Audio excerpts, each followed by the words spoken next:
Can we get started already? Well, we gotta make sure that shit works. Tyler Earl's a better all-around shooter than he is. All around, yeah, but 3-point, no. Yes. No. Yes. No. Yes. You're on crack. Nope. Fameworthy. Is Cooper Kupp a Hall of Famer? No! No! Yeah! Okay. Cooper Kupp is the same as Kawhi Leonard. No, he's not! Started. Tyreek Hill's family. Tyreek Hill was never the best receiver in the league. He was top 3. Ray Lewis was the best player in the league. It is a criminal act And of what he did to that organization. Average quarterback, I have him at 15. I have him at 24. No, that's crazy. That's No. crazy. Listen, Dak Prescott is not. Just because he's overpaid doesn't mean he's bad. Tell me what big game he's won. That doesn't matter. Yes, You it don't- does. No, it doesn't.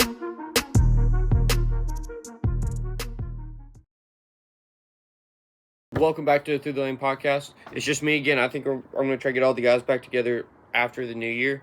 So, yeah, we're going to start off. It's going to be a bit of a long day, kind of, a long episode. We've got a few things to talk about, all NFL outside of the end. One of the things I don't know I'm going to do or not, because I don't know much about, because it's the transfer portal. And a lot of guys have entered, and it's going to be interesting to see who goes where, in my opinion. Funny note, because his name just popped up, TJ Finley, I don't know if anybody remembers him, played at LSU and Auburn, is now going to his 6th team in 7 years. He just entered the transfer portal yet again. So it's going to be interesting to see how that goes. But yeah, here we go. We're actually, screw it. We're going to talk about it for a minute because I think the transfer portal is broken. Brendan Sorsby is transferring. There's talks of him going to Florida, a team of that caliber that needs a quarterback. I wouldn't be surprised if I saw him go to Michigan. If and when Michigan hires a head coach. DJ Lagway, I was kind of shocked that he went because I felt like he would have been good for John Summerall. DJ Lagway, again, kind of like Brendan Sorsby, will probably be a guy that goes somewhere else. I would not be surprised if he went to, let's say, at Arkansas. Or, I mean, I would have said Tennessee, but Joey Aguilar is coming back. Vanderbilt, maybe, but they brought in Jared Curtis, and I think they sold their pitch to Jared Curtis on him playing immediately. Kind of like what we saw with Dylan Raiola, who himself have entered the transfer portal. And I'll talk about him in just a second. I don't, off the top of my head, I don't really know. It's not going to be Indiana. Indiana's got Alberto Mendoza. I mean, maybe a Michigan. Not Michigan, an Oregon. A DJ Lagway would be perfect for Oregon. He kind of fits that style of quarterback. Kind of just sling it and let it fly. Clemson could be in contention here. Arch Manning's all but confirmed to come back. South Carolina's got Aaron Noland. We're probably going to see Lenore Sellers enter in the coming days. Just to be with that. But yeah, Dylan Raiola, he entered the transfer portal. I think his main tie to that team was his dad had played there and his uncle was the offensive line coach. Well, they fired his uncle. And Dylan has not played well at Nebraska in his 2 years. Honestly, I think he would have benefited if he went to Georgia or another team. So I lose the bias. Just another team and sat for a year. I think 9 times out of 10, playing a true freshman quarterback immediately is not going to work well. I think BYU got lucky. And I think BYU found one of the few guys who can play right away. And then, you know, we see like a Trevor Lawrence, stuff like that. But that normally does not happen. A lot of these guys that go and are big-time pros or just big-time college quarterbacks did not play big-time football as a true freshman because you've got to learn the game. And again, we're in an epidemic right now where quarterback development is at an all-time low. It's pretty much, I mean, you're not a quarterback, you're a passer. You're not taught to do it. And we'll talk about that in a second with some news that came out of Miami today. Miami is another team that, I mean, I wouldn't be surprised if a Brendan Sorsby actually did go to Miami, now thinking about it. Because, I mean, it's the mantra they've had. I don't think DJ Lagway goes there because he's so raw and they want to contend right now that he won't fit it. And again, same with Dylan Raiola. Boot Carter's in the portal. I've heard so much about Boo Carter that I'm just kind of like over it because he hasn't done anything. I'm trying to see anybody big. Aiden Childs entered. He left Oregon State to go to Michigan State. Started at Michigan State and has entered again. I guess because he had a good year. It's the damning thing about college football right now. And starting now, you only have one transfer. And honestly, I think that's good outside if you are in JUCO or Division II. I think that should only pertain to Division I. Because the transfer portal helped people like Cam Ward, who started at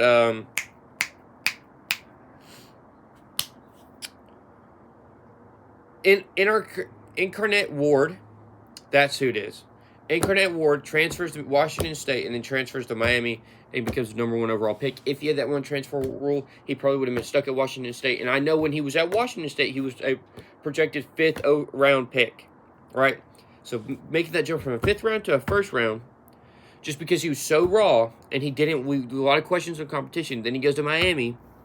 That's where that portal benefits him. Joe Burrow is another person where the portal benefited him. Bo Nix, Michael Penix Jr. There's a list of guys, and it's usually the top guys that it benefits. Because they worked their way up, and they developed, and that's why they're top guys. But then they don't develop in the NFL anymore. Which is stupid. Perry Thompson entered as well, and Malcolm Simmons. Wow. That's like, what, 1, 2, 3, 4... For the top 15, 20 guys are from Auburn. Ooh, that's not good. We won't see anybody really declare. An interesting name is C.J. Baxter. He was supposed to be the star running back of the future for Texas. He missed all of last year and did not play much this year. So he probably redshirted this year, medically redshirted last year. He may have played like 7 games, but it was like sparing, like not much. And then also Aaron Philo from Georgia Tech. They've lost their quarterback of the future. Again, damning thing with the transfer portal. You have sitting and developing a quarterback is so hard now because like Georgia just experienced this. We were going to bring in Jared Curtis, have him sit for a year, maybe two, and then have him become the starter. Vanderbilt's like, well, we don't have anybody behind Diego Pavia. We're building something here. Come, just get here now. And he took it because, like, again, no one wants to sit. And the guys that do sit usually fare better. It's a hit or miss both ways, right? Because you'll have guys that sit and then they start and you're just like, holy cow. No wonder they weren't the starter. Right? Again, from Georgia, Brock Vandagriff. He sits at Georgia for 4 years, goes to Kentucky for a year. Terrible. Just awful.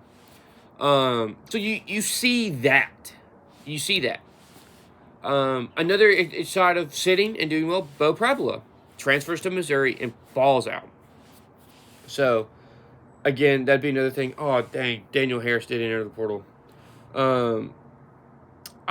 Jared Gibson from Texas lost a lot of running backs. I don't know who all from Georgia has entered the portal. And that's kind of concerning. I don't think we'll have a lot right now.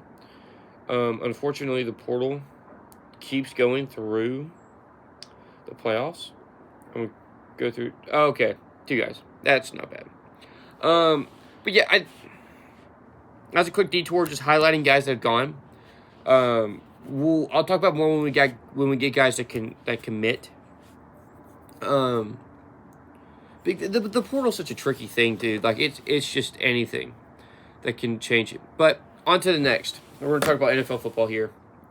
The Denver Broncos have been on fire. They beat the Packers, and unfortunately, Denver Packers. What am I doing? There we go. Unfortunately, Michael Parsons tears his ACL. And a real unfortunate thing. That really hurts the Packers pass rush. Because I don't think they have any absolute high-end pass rushers outside of him on the edge. Lucas Van Ness just hasn't developed like they wanted. They've got good guys up the middle, but again, you can't win with just D tackles. You've got, again, to have an elite D line, you have to have an elite edge. And Michael Parsons was that. And I don't know. Again, the talk is they run at him, and he kind of gets washed away. And sometimes he's just non-existent in critical moments. And I'm watching. I've been starting my scouting work Ruben Bain out of Miami is like the exact same thing, right? They run at him sometimes, and he just disappears. And there's times where he's just non-existent, and you're just like, okay, I need more from you. But and I say that, and people are like, oh, you think Michael Parsons is bad? No, I think he's good, but we hyped him up as this Lawrence Taylor defensive end when, in all reality, I don't think he ever was. I think we saw the potential, but I don't think that's ever manifested. And again, he's still a top 15 edge rusher in this game. But there are some guys I'd take over him. There's some guys hurt that I'd take over him. Who I just, in a week-to-week basis, in critical moments when I need that money I'm paying you, I need it to shows. I mean, again, like, the Packers are, 9-4, and there's been times at late game moments where you're just like, get a sack. Just get one. End it.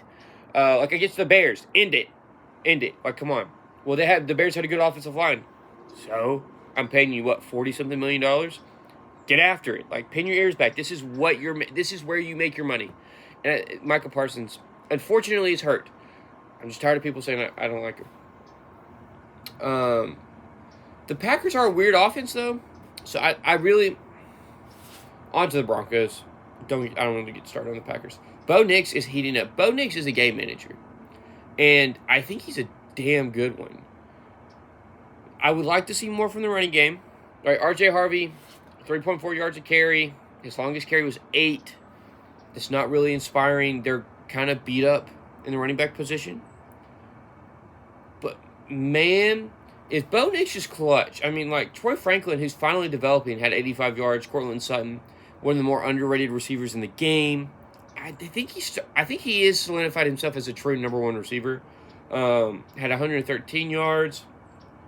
Again, their tight end only had 12, and I think they would benefit a lot. I think this offense would unlock a lot if they had a really good tight end like Kenya Sadiq. They had this white guy named Michael Bandy torched him for 20 yards and a touchdown. Don't know who that brother is.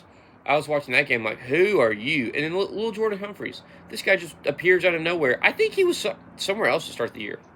And then again, this defense. I don't know offensively, to answer the question, are the Broncos for real? I don't know offensively if they are, just because of the lack of the running game and the lack of reliable weapons, right? Like, Troy Franklin is developing into number 2. Marvin Mims is one of the better slot receivers in the game. Young slot receivers. The production hasn't really been there. But I don't know.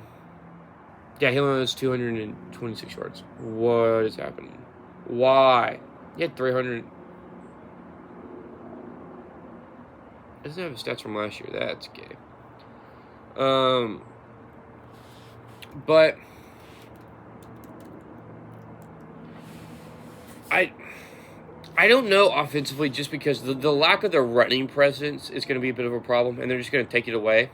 And they're gonna really just they're just going to take away the passing game, load up the secondary, run it too high, and it's just going to be a bit of a problem. Defensively, they're going to stay in it all game long. I mean, Pat Surtain and Riley Moss are two of the better corners in the league. I mean, Pat Surtain's the defending defensive player of the year, and then holy cow, I mean, Nick Petito, Jonah Ellis, Jaquan McMillan at corner, Jahdae Barron. I mean, he's barely playing. Zach Allen, Jonathan Cooper, DJ Jones, Alex Singleton, Drake Greenlaw's playing, Hufunga. I mean, this has got a group of dogs. And I think if they can run the ball, yes. I think R.J. Harvey, I don't know. I'm not sold on R.J. Harvey yet. But I think they could. I think I'm going to need to see more, just because this team, we see this every year where the offense is on fire and the playoffs happen and you're just like, holy shit. Like this, they just can't move the ball. But I think the development of the receiving core, Troy Franklin, Lil Jordan Humphreys, and Evan Ingram's going to appear at some point. I think Evan Ingram's one of the more terrible timing. Hopefully everyone's okay. Evan Ingram development is a little he's good, but I don't think he's fit. And I think a Kenyon Sadiq, again, or you go out and you trade for someone like a Michael Mayer from the Raiders who had first-round pedigree and at some point is going to have to play. But I just don't... I think they don't have enough consistent options offensively where I'm just like, oh... Like, it's just Courtland Sutton, and then the occasional Marvin Mims, the occasional... who else? There's another person I'm forgetting. Troy Franklin, where I'm just like, okay, I've seen things. And then, like, the next game, it'll just be Courtland Sutton. And I'm just like, okay, well, he needs help. But Bo Nix is one of the better quarterbacks in the league. I think we either overhype him when he does good, and then he comes back down to earth, or when he does bad, we underrate him. He is a consistent... I think he's a top 15 I think he'd be like 13th. 12th or 13th. I think he's kind of like a Phillip Rivers. In a sense, like just that where like he's good, but like I wouldn't say he's great. I wouldn't say he's elite. But he's really good. But I would not put him in the elite category, no matter what. I think he needs better weapons. But again, Troy Franklin, he's been playing ball with for years. They played at Oregon together. So I would say undecided for now, if they are for real or not. So on to the next. Bills versus Patriots. I'm not going to lie. I fell asleep during that game because the Patriots were up 21 points. And I wake up to noise of the Bills, like, coming back. And this really makes no sense if you look at the box score, right? Josh Allen only threw for 193 yards, 3 touchdowns. They didn't really run the ball well. James Cook didn't play. Keelan Coleman finally played, but did not contribute. Again, they need a receiver. I probably should have put a receiver. I probably should have put Chris Basil in the mock draft. I probably will. They don't need a corner. They need a receiver, for the love of the Lord. Get Josh Allen some help. They have Brandon Cooks, but again, I think Brandon Cooks isn't good anymore. I think he's been on a steady decline. I don't think, unless he starts to produce, I don't think he's any good. And they've tried to find these veteran options with Amari Cooper last year. And Amari Cooper wasn't what they really wanted. If he was, because you say, well, Amari Cooper had some good games. If he was, they would have re-signed him. And he would have stayed. I don't think he was. He disappeared at times. And again, you don't, elite receivers don't disappear. And I think everybody needs an elite receiver. The only person that didn't was Tom Brady, and he made Julian Edelman a Hall of Famer. So, and he had Rob Gronkowski. So, top 3 tight ends of all time. Patrick Mahomes has Khalil Shakur, who's one of the better slot receivers in the game, and then Don Kincaid and Dawson Knox. Help him. Josh Palmer has not turned out to anything they wanted. And defensively, Gregory Rousseau had a big sack. Matt Milano, he blitzed, and he just mauled the running back into Drake May. It was huge. Ray Davis had a hell of a nice punt returner. Ray Davis is so good. Again, I don't know why he didn't get more carries. I don't know why we ran the ball 15 times and Ray Davis got 0 of them. Ray Davis was a damn good ball carrier last year. I don't really understand that decision. This game was a heat check for the Patriots, right? Because everyone looks at the schedule and says, well, the Patriots haven't played anybody. I think they beat the Bills earlier in the year, maybe, or they lost to them. But the Patriots have gone on this long winning streak. And you're like, well, they haven't really played anybody. So you look at that and you're like, I want to see them play somebody. Well, here come the Bills. The Bills are fighting for momentum. The Bills haven't looked good all year. And yes, they're 10-4, but it's an uninspiring 10-4. Well, the Patriots go up. No, it's 24-7. And you're thinking, here we go. Right? Let me reload this, because it says Travion Henderson threw the ball 14 times.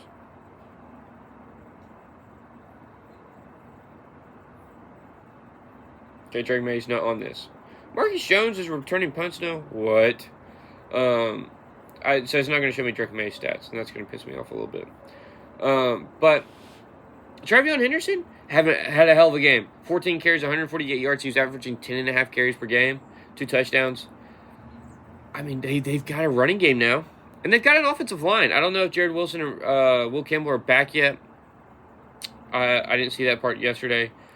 Receiving wise, they didn't really move the ball. I mean, Matt Collins left the team. Again, this is a team that I don't know if you have a number one either. I mean, neither team has a standout receiver, right? Like, they have Stephon Diggs, but Stephon Diggs is in his 30s.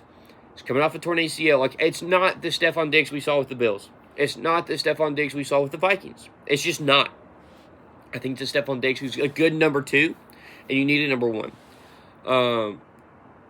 I don't know. I think you could probably get somebody in the second round. I think they could snag a Zachariah Branch. Or if Chris Brazel falls to the second round, which I don't think he makes it past the Bills after a week of thought. So, that's a team. I think they got exposed for the lack of receivers. The receiving core isn't as good that I think they could win a title with. I just don't. I don't see that. They got kind of exposed. The defense played decent for a half. Again, not much of a pass rush. Harold Landry had a sack, and then Jack Gibbons had a sack. Marcus Jones had 10 total tackles and is returning kicks. That is stupid.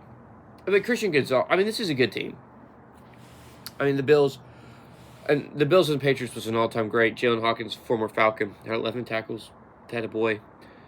I don't know offensively in the passing game. Because, right, you're going to screw down and you're going to go one high. And you're just going to put either an extra linebacker or an outside linebacker or D lineman in. And you're going to go to bare front, which is 5 down linemen. And you're just going to stop the run. And then make Drake May beat you. And I don't know if against top teams, Drake May... It's not Drake May. I don't know if if he has the receivers to do it yet. I just don't. And we forget that it's only his second year in the league, right? Like, this brother was playing in North Carolina 3 years ago. So I think the expectations of watching the Patriots be so good that they're Super Bowl contenders is a little fast. I think next year, I'd put them there because now they've had a year to assess this new roster, the new regime.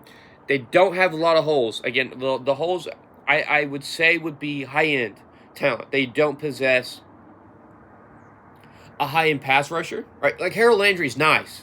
And 4 or 5 years ago, yeah, Harold Landry would have been good. But Harold Landry's not the same guy anymore. You need somebody to put over across that D tackle they signed from the Eagles, who's hurt now. They've got a high-end corner, Christian Gonzalez, but they don't have a high-end pass rusher. The linebacker crew, the middle linebacker, I think they're all right. But they don't have a high-end receiver. They have a high-end tackle. They have a high-end running back. They have a high-end quarterback. They don't have a high-end receiver. And you need a high-end receiver now. And a high-end defensive end. I think, honestly, you could probably make a move for Max Crosby if I'm the Patriots. I am not trading this year's first-round pick, but the next year and the years after for Max Crosby, using this year's first-round pick to go get a receiver. And then you move from there. You then address your problem, right? You've traded for a high-end defensive end, which Max Crosby on this defense would be crack. And then you get a Chris Brazel, a physical guy, and you put him on the outside. I think Stephon Diggs is on a 2-year deal. So Stephon Diggs, Kayshon Boutte, there's your top 3, right? You go and then I'd say you run it back with Hunter Henry and move forward. But you need more, right? Ramondre Stevenson is not the guy. It's a fumble machine. I think the Bills saved their playoff chances, but neither team where I looked at them I think they could win a title. I think the Bills whiffed. If they hit on that Keelan Coleman pick, they're a problem for years to come. But they missed, and it's obvious. And so now you're kind of back at square one of when you traded Stephon Diggs, you're like, well, we got to draft his replacement. We got to draft a number 1. You drafted Keelan Coleman, who has everything of a number 1, the build. I don't know if maturity-wise he's there, and I don't know if he can just produce. Like we said with Shamar Stewart, right? He's got the build of an elite defensive end, and he's got no sacks, and he's out for the year again, right? Like I think that just happens. But again, I just don't. Neither team was like where I'm like, man, I'm really surprised. Like, Josh Allen's going to be clutch, but I don't know if they have the receiver core to do it, and I don't know if the Patriots have the receiver core. Because again, if Khalil Shakir is your number 1 receiver, you're in the wrong. Like, that's just not good. That's just not good. They probably should have gone out and got a Jacoby Myers. Both of these teams should have. There's no shot we should have let Jacoby Myers go to the Jaguars. He should be somewhere up north playing football where he has a chance to win a Super Bowl. And I think if either team got Jacoby Myers, they would have been Super Bowl contenders. But again, they don't. And I think that's a missing piece. I think that's their missing piece for Buffalo and the Patriots is a receiver. But that's I can only say that so many times without beating the head on the nail on the head. And real fast, we're going to talk about it. So, before I move on to the Chiefs, Tua Tagovailoa got benched today, and I'm going to look up his stats year after year. There's a video of him last night. They lose and they're knocked out of playoff contention, right? You think, oh, he's going to be upset. He's going to be, kind of pissed. No, he's chatting it up with Jalen Ramsey on the sideline. And you're watching that going, what the hell, dude? Like, we just lost. Why? The question is, does he take it serious anymore? Because, like, if he gets cut next year, I think he's got $56 million guaranteed. So, like, I think he sees personally, I think he sees the light at the end of the tunnel and is probably taking his foot off the gas because, I mean, he just got benched. He's throwing teammates under the bus in every press conference.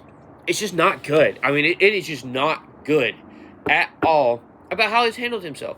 He's regressed. He doesn't look as strong in the pocket. I mean, he's got 15 picks this year. 15. He leads the league. And this has been a bit of a problem with him where he's turned the ball over a decent bit.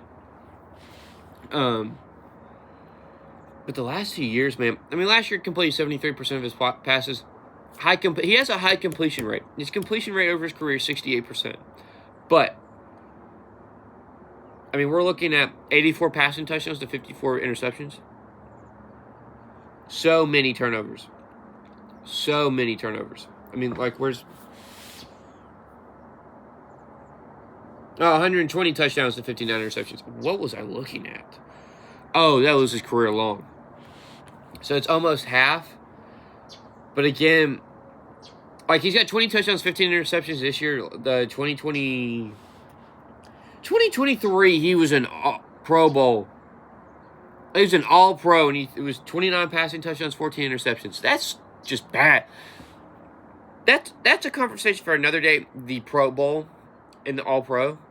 I think this is the worst award system in all of pro sports, right? And that's speaking something because the NBA is pretty bad, but this is awful. I mean, this is just bullshit.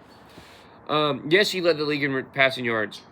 He threw for 4,600 yards that year. He has not gotten over 3,500 since. Like, he was 1,100 over that year and hasn't sniffed it.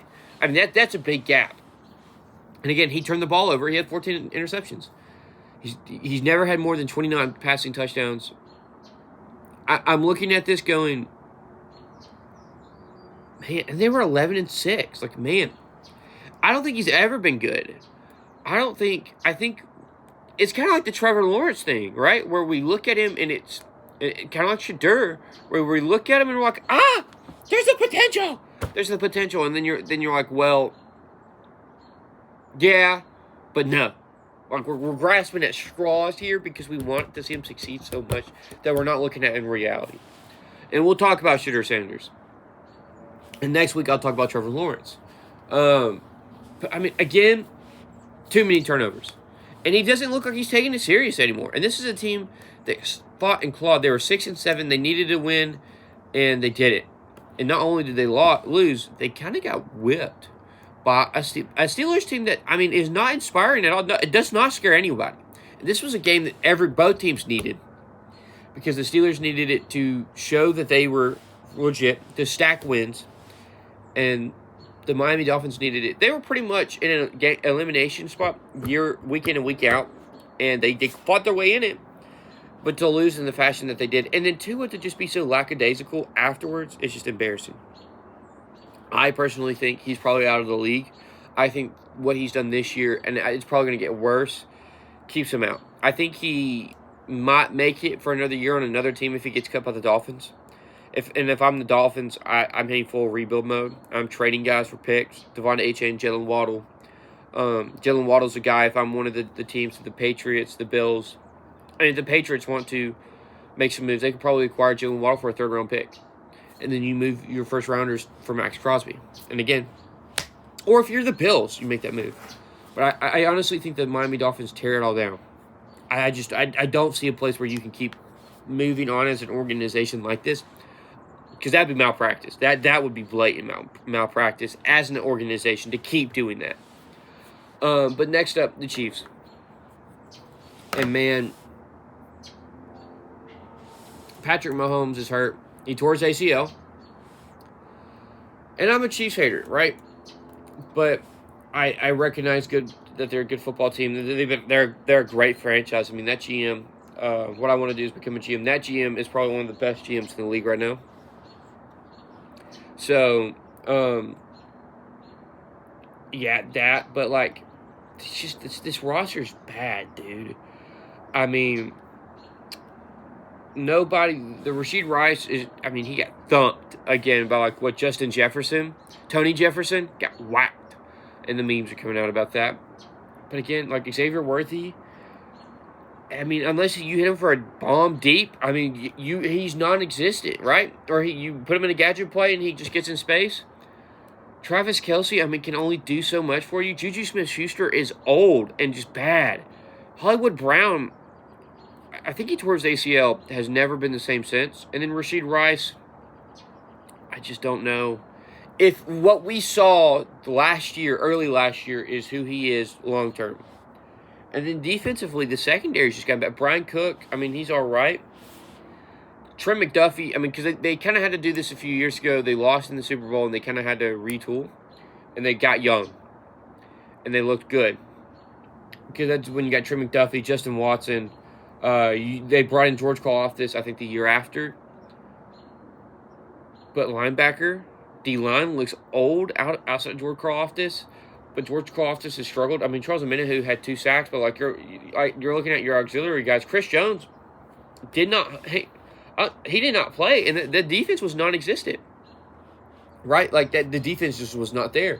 So I'm looking at it, and I'm just like, they might need to move on.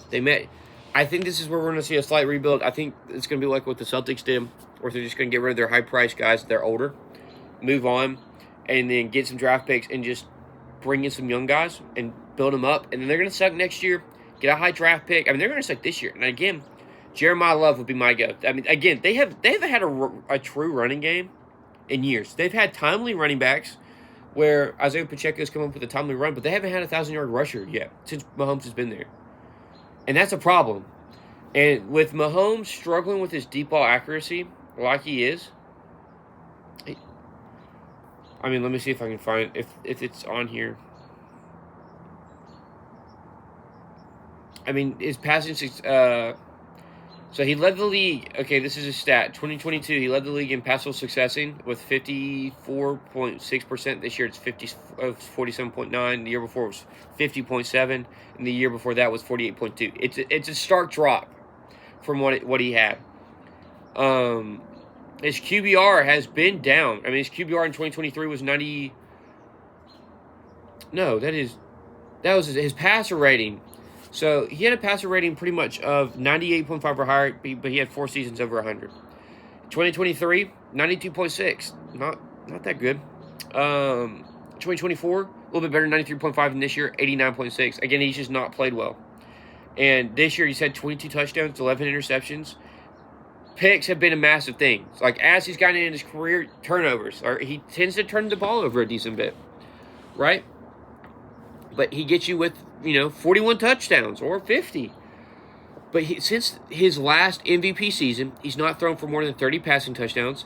He's had consistently 11 picks or more. His completion percentage is, solid. This year it's at 63. But past 2 years, it's been good. I mean, last year they were 15-1, but it was like an uninspiring 15-1. Again, kind of like what we talked about with the Patriots, where we saw the writing on the wall. And then his QBR has been pretty bad. I mean, it's 15 points. I mean, so again, 2023, 64 was his QBR. That's not good. The year after, 64.6. And then this year is 69.1. But mean, yard per game is down. Yards per attempt is, I mean, and again, this is damning. Yards per attempt. So it's been usually 8.5 yards per game to 9 since the start of 2023. The highest was this year at 7. That's just not good. And then, yeah, it's just not. I mean, I'm just looking at this and I'm just like, this. I said this, I think, last year or early in this year. I don't think Mahomes is as good as we want to say. I think he had a stretch where he was great, and we're watching and we're like, wow. But I don't think he sustained it. And I think we still live off the back of what he did for like 6 years. But the last few years have not been good, right? Well, 6 years, like what? 1, 2, 3, 4, 5. 5 years. And a little bit of 2023, but again, that's when we started to see the cracks in the armor. So I'd say that the last 3 years, this year included, have not been good. And I don't think he comes back next year and is like lighting the world on fire. Because his athleticism is something that he banks on. So it's going to be interesting. Now, is the Chiefs dynasty over? No. Because Brandon Beane, I think, is the GM. Whoever that GM is, no, that's the GM for the Bills. Brent Veach, he's one of the better GMs in the league. And I think he's going to hit on draft picks. I think he's going to do good. Again, they need a running back. If you don't go running back, I don't know what you go. The offensive line's been a problem. Left tackle is still a problem. Josh Simmons is out. And so you can kind of blame it on that. But that health has not worked out good. And they've spent a lot of money with Trey Smith, Creed Humphrey, Juwan Taylor. They've put so much money into... They put so many resources in that left tackle spot. The guy they drafted 2 years ago, left tackle in the second round, is now the left guard. I think he's been banged up. They will not move him back out the left tackle, which I find it kind of funny. Because, like, you draft that guy to be a left tackle, you watched him play left tackle last year, and you go, never. Just no. Can't let that happen again. So I think that's been pretty damning, in a sense, but I just don't think they're good. I don't think it's over, but it's going to be a few years before we see them come back and really show their dominance. And I don't think Mahomes is ever going to be a top 3 quarterback ever again, unless he fixes it. Because I think the stat was his deep throw completion percentage was like 56% 1 year. And that was one of the things. He's hitting bombs, right? And stat muse.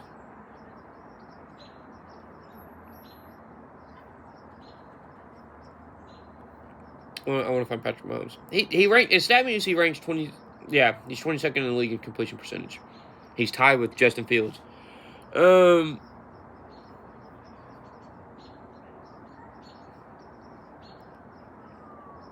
It's not going to find me the stat I want. Chat. There's something that was like a deep ball completion percentage, and it went down to from 50-something% to I think it was in the 20s. I saw that stat earlier in the year on ESPN, and everyone was like, he's not who he once was. He's just not hitting on the shots, and he's missing them. And it's not like receivers are dropping them. He's missing them. And I think he got bailed out with Tyreek Hill. This has been the problem since he's lost Tyreek Hill. Honestly, if you really want to pinpoint a time, he's gotten away with it with those 2 Super Bowls, but like, the offense has not been the same. It's been the defense. And Steve Spagnuolo, who I don't understand why is the head coach at this point. It must be because he has no interest. Which, honestly, as a coordinator, if I'm that good and probably, a Hall of Fame coordinator, I would do the same thing. Just because, why ruin it? Like, Matt Patricia was one of the best defensive coordinators, goes to the Lions, and has not recovered. Just hasn't. So, you look at that, and it kind of kills careers. But, man, but yeah, again, they're just not, it's not that inspiring of a team. Again, his passing yards are up at an insane total every year, but, yeah, on to the next. Sheduar Sanders falling down to earth. Sheduar falling back to earth, okay? We're back. I actually want to use stat muse.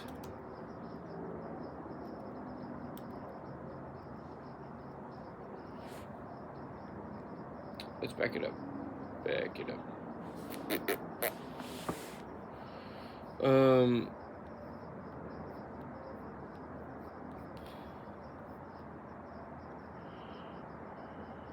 Oh, it's not gonna say show me because I gotta pay for it. That's stupid. So let's pop him up here on Pro Football Reference. He's kind of clutch. He's played 5 games, started 4. He's got 5 touchdowns to 6 picks. He's completing, I know it's bad, 52% of his passes. He threw 3 picks last week, and I know one of them hit Jerry Jeudy in the hands, so you can't really blame that on him.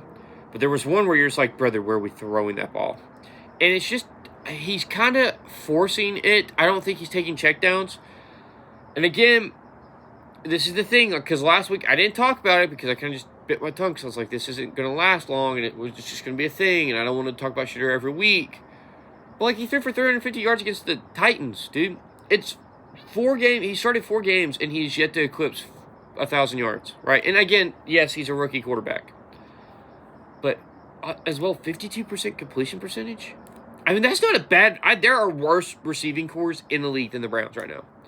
And 52% completion percentage? He's thrown more picks than he has touchdowns. When are we going to look at this kid and go, this isn't the Browns? Like, we are... Again...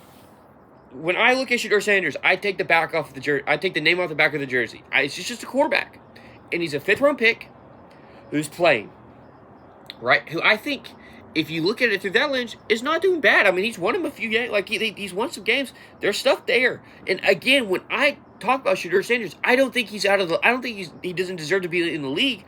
I don't think he's an NFL starter.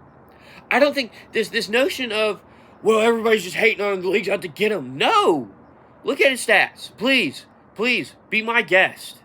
Be my guest. What do you look at that you see that he's good? The head coach is bad. Kevin Stefanski, if he got fired within the week, he'd have an offensive coordinator job. Okay? So, like, what's the point? He has it out for him. Why? Because if he hits on this, his job's saved. If he whiffs, there's a chance Kevin Stefanski's fired. He's coaching for his job. Why would he try to sabotage this kid? Because this kid, if he made it work with Sheduar, he's keeping his job. Like, I mean, they're okay. Well, the receiving core isn't good. Jerry Jeudy was a top 30 receiver last year. Okay, it's been talked about how they probably hit on the best recruiting class, the draft class. Harold Fanning is the 2nd best tight end, maybe 3rd. Andre Gaston's pretty good in this draft class. Cedric Tillman's pretty good.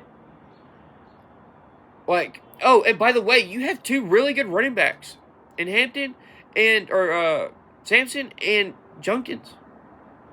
Okay, so what's the argument now? He hasn't played enough games, really?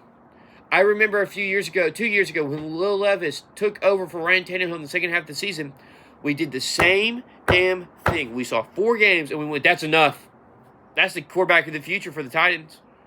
And then what he proceeded to do the year before. Again, we are looking at similar players. It's just similar.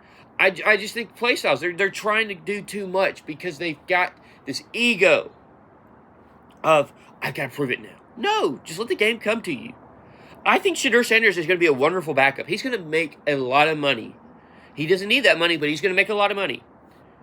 But this notion of he's a starting caliber quarterback, why?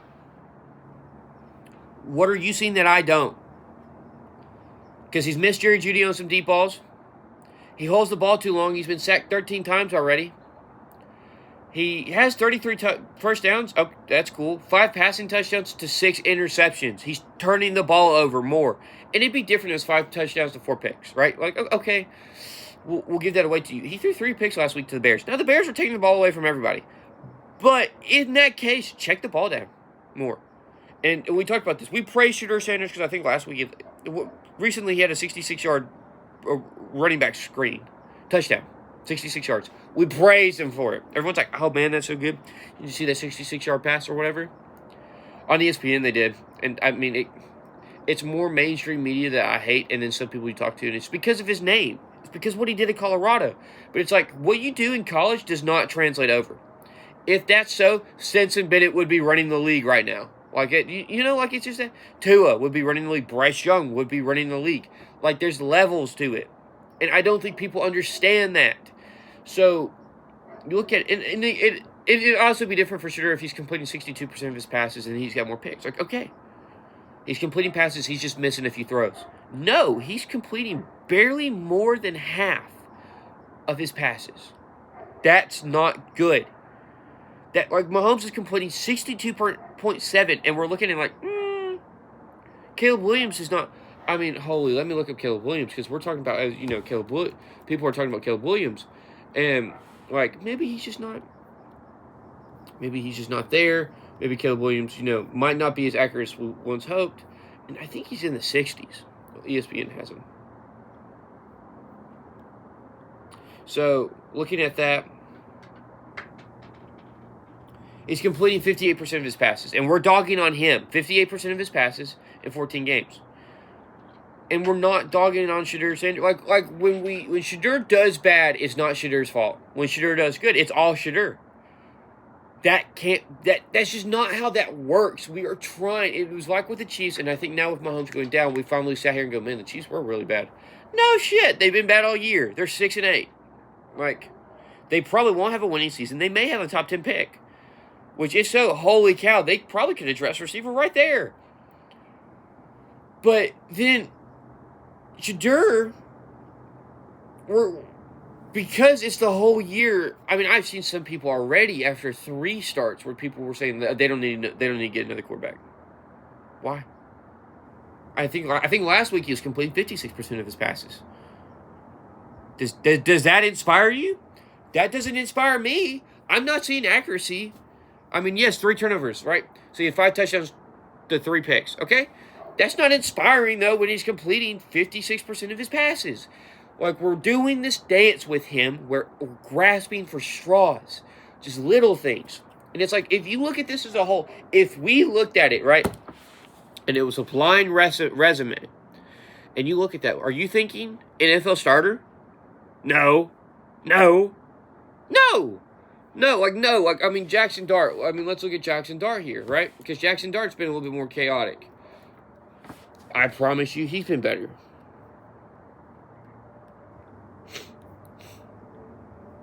Yeah, Jackson Dart is completing 10% more of his passes, 62.5. And that's not that good either, right? But he has 13 passing touchdowns to 4 picks, limiting the turnovers, right? And a lot of people said, Sheduar Sanders is better than Jackson Dart. Please tell me where. Where?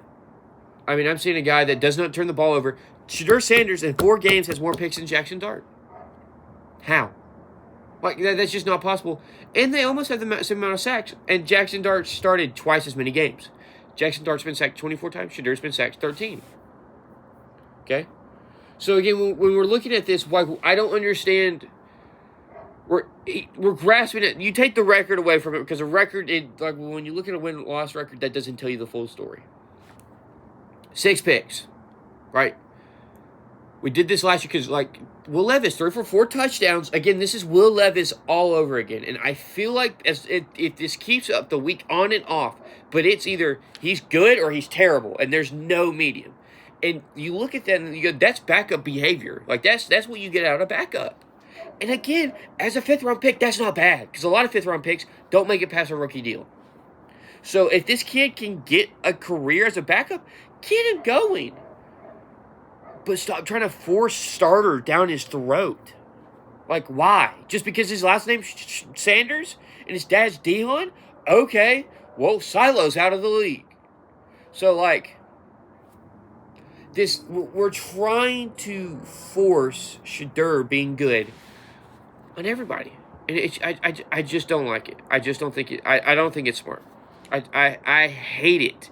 A matter of fact, I hate it. I think it's the dumbest shat in the world. Now, to the Colts, and we're ending the NFL with this. The Colts, they lost last week. I think 16-18. They're in trouble. Phillip Rivers is good, right? Phillip Rivers is a good quarterback right now. You're solid, right?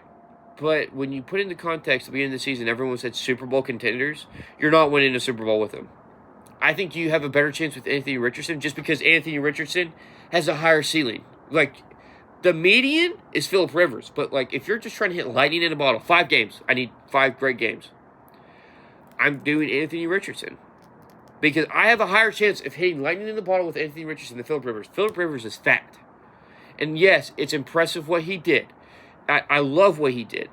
Right? Like, people are getting it twisted because should the Colts apologize? Should people apologize to the Colts? Should this, that, and the third? No, well,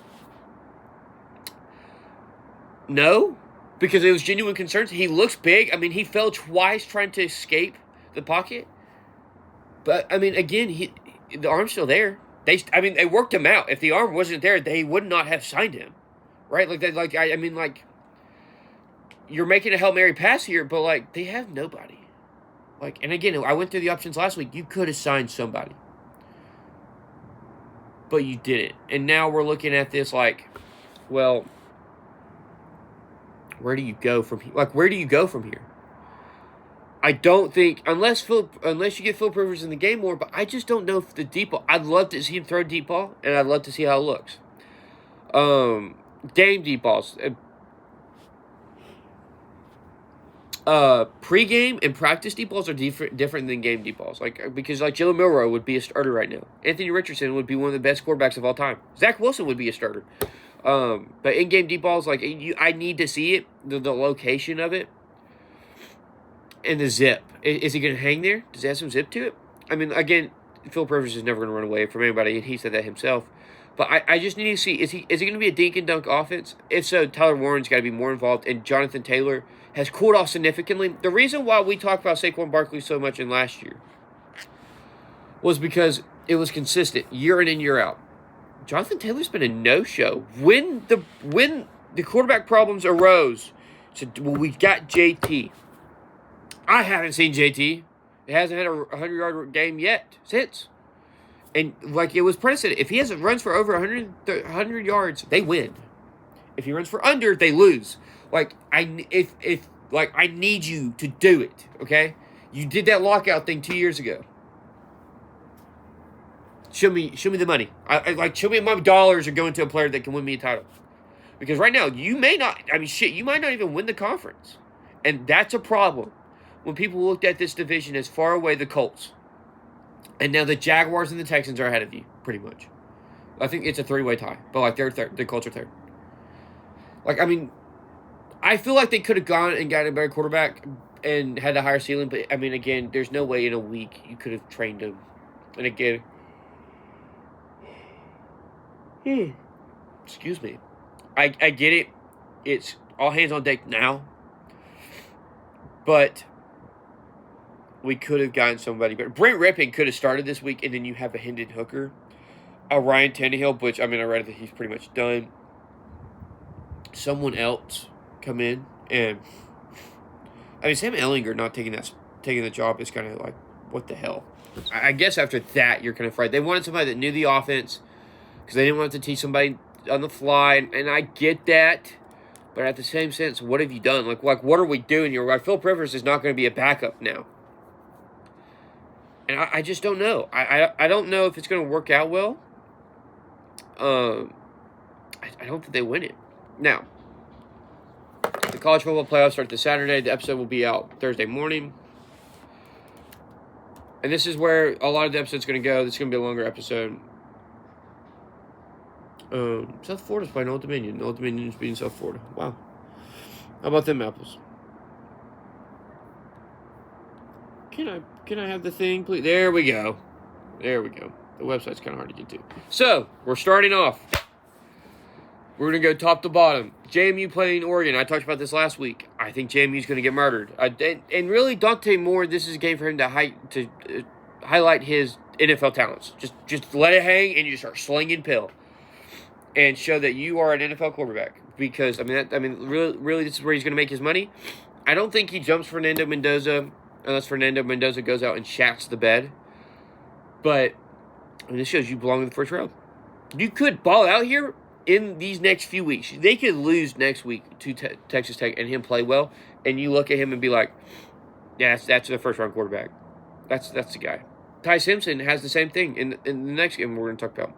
JMU, I love what their Twitter team's doing, but, again, JMU's just going to get ran through. JMU's going to get murdered. So, there's not much to talk about in that game. Now, Alabama, Oklahoma, part 2. There's rumors of Ty Simpson having a back problem, and if that's true, I think Bama's at a disadvantage. Massive disadvantage. This is a game for also Ty Simpson where if you have a good game, you could vault yourself back into first-round talks. I have him in the first round just because I like what I saw for most of the year. I think with good talent, I think he's more of a game manager, but he's a good game manager. But this is a game where Alabama's on fraud alert, and the committee is hoping Bama wins this because a lot of questions was, why did Bama not drop? Why is Bama not playing A&M? Why is Bama, not playing Ole Miss? Why did Bama not drop to 11? Why is Bama not 12th? Why did we do it the way we did? And I guess you didn't want to put Bama should have been 10th. If you're going to keep them in the playoffs, they should have been in 10th. Miami should have gone to 9. And again, we talked about it last week. Miami should have been over Notre Dame. And I think the committee this year fumbled. I think the committee's terrible. I think the committee sucks at their job. I think we've got the wrong people. We've got a bunch of ADs lobbying for their conference in their school. And I'm not in that room, so I don't know if that's exactly how that happens, but that's how it feels, right? With how it is how it feels with Greg Sankey wants more teams in there. Greg Sankey wants it. Well, who gives a shit? Yeah, you have your ADs in there lobbying probably for you. Okay. But, let's get some non-biased people who have no allegiance to anything, right? But then they'll have allegiance to ESPN, and you're going to be like, it's ESPN, and it's, stupid shit all over. Oklahoma, John Mateer's had 2 weeks off now. Really, we're going in 3 weeks. And I think we watched John Mateer. I have him as a first-round quarterback just based off what I saw earlier in the year. And I'm giving him the benefit of the doubt of the thumb injury is what held him back. He's had 3 weeks. That's longer than he took to recover from the thumb surgery. If he balls out, if I'm Alabama, I don't know what I'm getting. We could get elite John Mateer that we saw before the thumb injury, or we could get John Mateer that we've seen the second half of the season post thumb surgery. But if John Mateer shows what the guy he was pre-thumb injury, this is a dangerous team because that's an elite defense. There's no need to talk about this defense. We know what it is. It's elite. Isaac Tatenga is a good receiver for that team. They don't have a running game. So, again, John Mateer's going to have to do a lot. But if John Mateer helps that defense that is elite, that is probably a top 5 defense in the playoffs, they're going to roll through Bama. I'm convinced just because you get Jam Miller back does not mean you're going to be able to run the ball. You had -3 rushing yards against Georgia. There's no way all of a sudden, we've got the best running game in college football. No, that's not how that works. Unfortunately, that's just not how that works. I think Oklahoma wins that game. I was not inspired from, again, I'm a Georgia fan, and I didn't think we were going to do that to them. I thought it was going to be a closer game, and we mollywopped them. I think that says more about Bama, and I think that says more about both. I can't really think, man, Bama sucks, and man, Georgia's good. But again, and whoever wins this probably going to lose because they got Indiana next week. Oregon might beat Texas Tech. I can't wait for that game. That game's going to be electric. But next up, Tulane versus Ole Miss. And, there's a transfer. Drew Westmaker is transferring from North Texas. That might be a guy that goes to an SEC school or just a power. He's going Power 4. It'd be Pac-12 or Big Ten where he can just sling pill and just sit in the pocket all day. But I saw Tulane and thought about it because they're in the same conference. And everyone knew Drew Westmaker was transferring. Tulane versus Ole Miss. I don't know. This is either going to go two ways. This is going to be a close game, and Tulane's going to fight their butts off and possibly pull it out, or Ole Miss is going to boat race them. It's going to be interesting. Ole Miss has got a lot going on behind the scenes, and I don't think it's over with. I think they're sorting out a lot of stuff. I don't know what the transfer portal looks like. Let's take a gander here.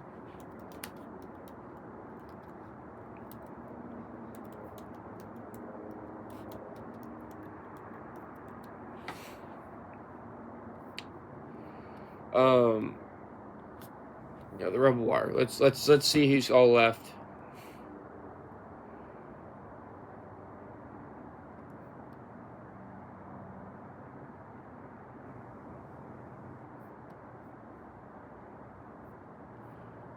This is old. What?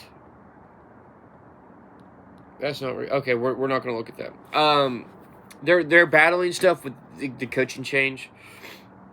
So I think if there's a team that's going to get upset by a Group of 5 school, it's Ole Miss. and Trinidad Chambliss playing in such a big game. But again, he's played in D2 championship games where you're just like, I think he has it. Again, I don't know. Either Trinidad Chambliss is going to be cold or he's going to suck. It's going to be one of the two, and there's not going to be a happy medium. Lacey is an elite running back. I mean, they're going to be good. That defense is all right. They've got a great offense. If none of the starters have transferred out yet, but I think Ole Miss wins that game. And then finally, Miami versus Texas A&M. Texas A&M's on fraud alert. I mean, Texas A&M, I think, should win this game. But, I mean, because I'm watching Miami's defensive line is so good. And I think Ruben Bain's not as good as what we hyped him up to be. I think he's probably defensive end 4 now for me after watching him this week.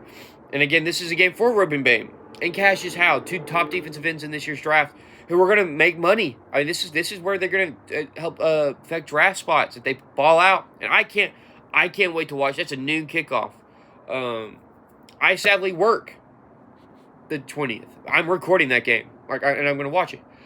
I'm going to watch it because I want to watch Cassius Howe. I want to watch Ruben Bain, Carson Beck. I mean, Carson Beck. If Miami were to go on an Ohio State run, Carson Beck could put himself in the first round. I just don't think he can. I just don't think he will. I think the turnovers. I think the secondary, because I mean Texas A&M's got some good DBs, it's going to harass him, and I think Cassius Howe is going to harass him. I think if I'm Texas A&M, I'm putting him on the other side of Francis, or that tackle, and I'm letting him I'm not letting the matchup, and I'm harassing that other tackle.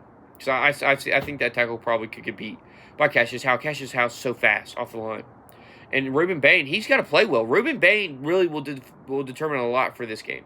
And if this running game for Texas A&M, I forget who's up there. I know some dudes. I don't know if Le'Veon Moss is still there. No, he's not. What a dingus. I can't believe I just said that.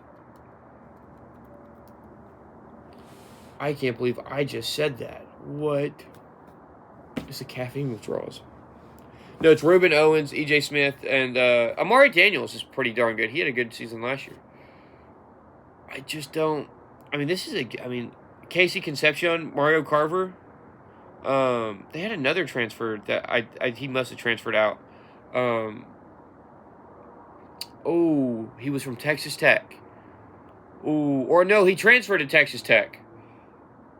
That guy's disappeared. Actually, let's look at that. Let's look at Texas Tech real quick as well afterwards. I'll look at that off air. So I'm just kind of curious. Actually, we'll look at it now. Oh, he's not on there. Micah Hudson. Yeah, he's kind of disappeared. But A&M, I mean, Mario Carver is a dog. Casey Concepcion is a dog. I mean, Marcel Reed can just take over a game. TJ Searcy is pretty good on the defensive line. I mean, Terry and York.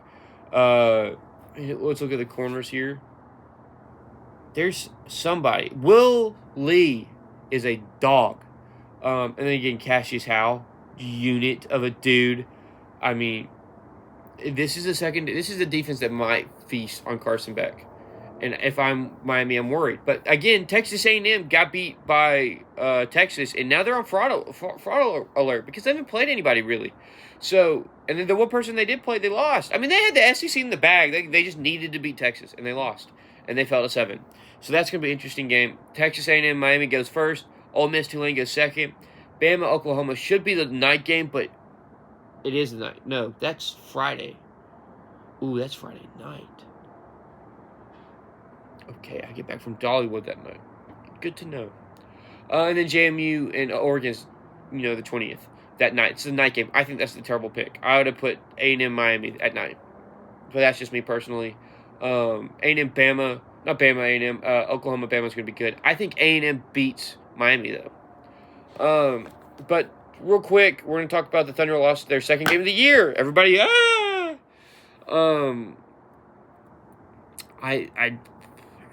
It doesn't shock me.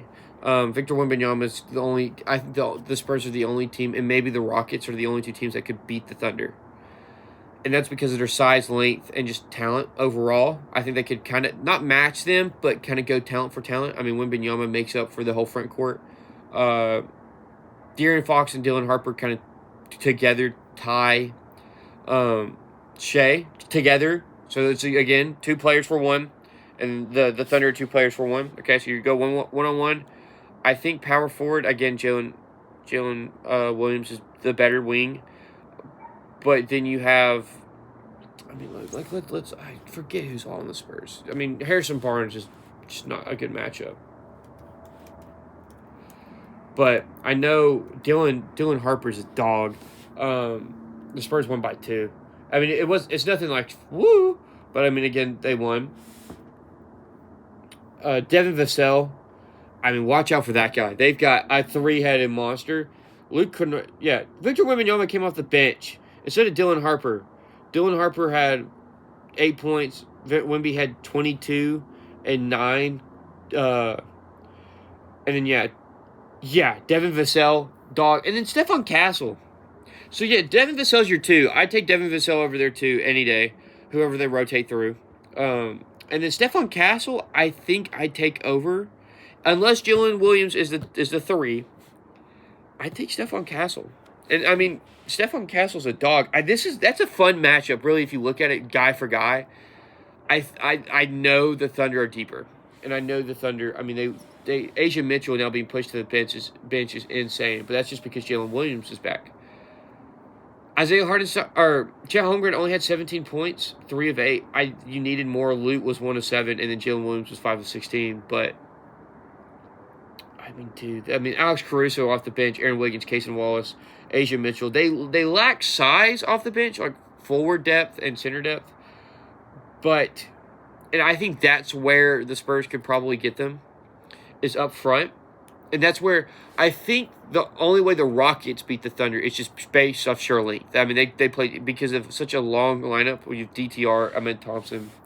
Let me look at this real quick. I mean, they run that big, and again, that big lineup of Steven Adams and Alperen Şengün, where you're kind of looking at that going, okay, that's a bit of a unit. That's a great front court. Then you have Ahmed Thompson as the point guard, who I think could lock up Shea. And when I say lock up, I'm thinking Shea's getting 25 points. By no means. And then you have, Reed Shepherd, who's sniping. You have Kevin Durant, who I think probably could go bucket for bucket. You have Jabari Smith, again, another lengthy guy. And then Josh Okogie, another great defender. And then DTR, who's another really good defender. I think, honestly, Reed Shepherd is their 3rd option offensively, and I like that. No. I'd have Reed Shepherd offensively over Ahmed Thompson. Ahmed Thompson's just a defensive juggernaut. It kind of reminds me of Michael Carter-Williams a little bit better. I think they could do it. It's going to be hard. They're 16-7. They're the 2nd team in the West, and they're that for a reason. Let's look at the stats here. I mean, Ahmed Thompson is giving you 17.3 points a game. Jabari Smith is looking a little bit better. Shooting percentages on here, and then Reed Thompson, 13 points. And then Tari Eason, when healthy, is a really good defender. Again, I think they could out-physical them. I think they could. But I think finesse and technique, the Thunder are the best team by far. But again, the Thunder, the Rockets and the Spurs are 2 teams that could just out-physical, and it'd be a dogfight. And it'd be so interesting. I wish we could get that now. I mean, they have Clint Capella as the backup center, like 3rd-string center. Jayshawn Tate, who's a really good defender.